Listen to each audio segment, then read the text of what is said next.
But Hormaz, thanks very much for running us through that list. Let's welcome the first management on the show today, Lumax Auto Technologies. They reported a near 50% jump in profits for both the fourth quarter and for FY26. They've also delivered double-digit growth on the top line. Margins have expanded as well. So looking good all around. Let's discuss the performance of the quarter gone by and the way ahead with the Managing Director, Anmol Jain. Anmol, thanks very much for your time here.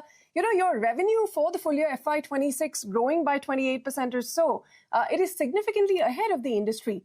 Will you be able to sustain this momentum going into FY27? If you could start by giving us your guidance there. And also the CapEx plans you have lined up and the kind of investments you're going to make in various, businesses through the course of the year. Thank you for having me, Ritu. So first and foremost, I think the industry at large had a significant Q4 FY26, and by and large, the full year, the industry looked at record numbers in terms of production across segments. Lumax was able to outperform the industry growth largely on account of 2 or 3 different strategies. One is we are focusing on increasing our value content per vehicle. And if you look at the 3-year, 4-year trajectory, the value content per vehicle across 4-wheeler, 2-wheeler for us is continuously rising. Number 2, there are a lot of new products we are getting into through the localization route. So while it adds to our growth numbers, it not necessarily adds to the production numbers for the OEM. And thirdly, in certain businesses, we've also expanded our wallet share compared to on a year-on-year basis. So with these 3 aspects, we have been able to outperform the industry growth by almost 2x to 3x. Going forward, FY27, I think there is a lot of volatility. We do expect, however, the growth momentum to continue for the industry at large. And Lumax Auto Technologies, we are quite hopeful that we will continue to maintain the momentum to outperform the industry by about 2x for the full year FY27. So, Anmol, in that regard, so that you said that if you can quantify that as well, the kind of revenue growth that you are anticipating in FY27 and on the margin front as well, what are the kind of numbers that you are working with there? Well, difficult to quantify, but Hormaz, like last year, the industry grew by 12%. And as you can see, we grew at about 27, 28% for the full year. So as I said, we have outperformed the industry by about 2x, 2.5x. And again, because of the volatility, it's very, very difficult to give a number on the industry growth for the year. But, as I said, if the industry growth is at 10%, we will continue to outperform that by 2x. And if it grows at single digit, then again, we will probably look at a 2 or 2.5x of the industry growth. In terms of margins, I think as a part of our midterm strategy, we want to inch towards a 20% EBITDA margin. I think the company is making significant progress and expanding the margins on a year-on-year basis. FY27, though we see a lot of input costs escalation, we are quite hopeful that we will be able to sustain or at least marginally grow the margins by maybe about 30 bips or so for the full year FY27. And earlier, I think there was a question asked on CapEx. The company is sitting on a very solid order book of about 1,450 crores. Most of this will come in FY27 and 28. So the CapEx plans for the year are anywhere between about 275 to 300 crores.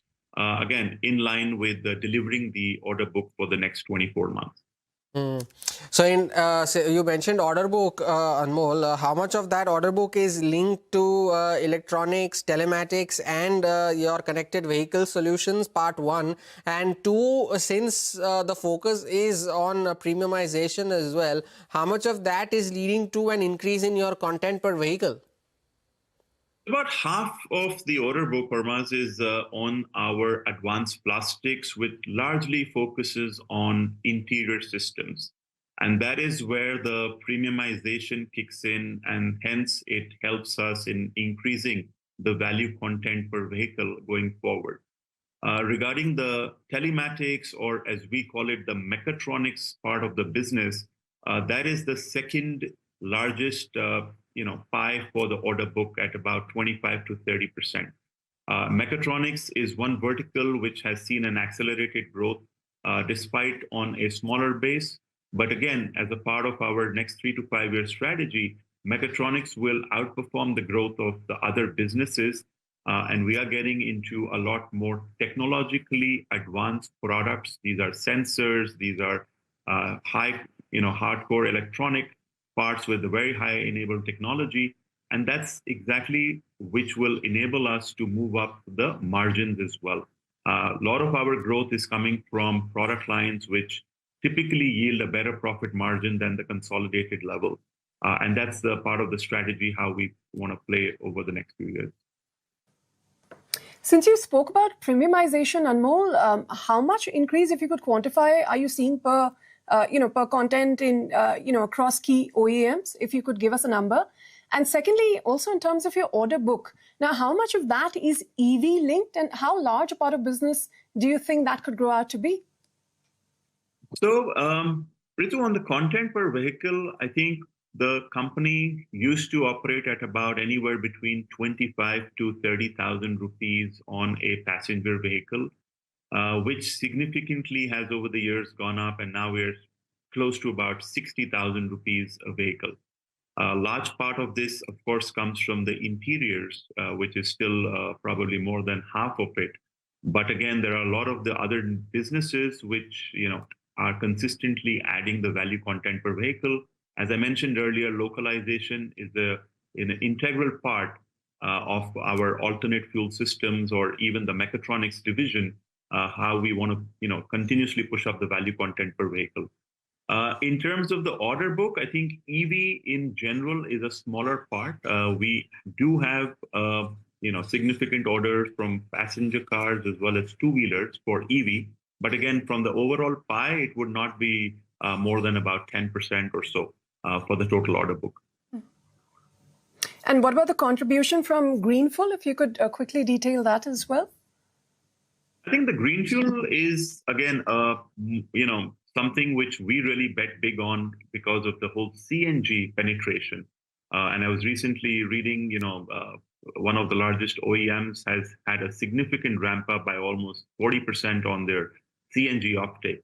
So CNG, I think we do believe has a very strong future in the Indian automotive, especially the passenger car segment. Again, the contribution right now, green fuel grew significantly for FY27, but I think we are pretty much on track to double the CNG revenues over the next 3 to 5 years, growing at upwards of 20-25% CAGR. And we remain absolutely optimistic and bullish on the CNG penetration in the passenger vehicle segment.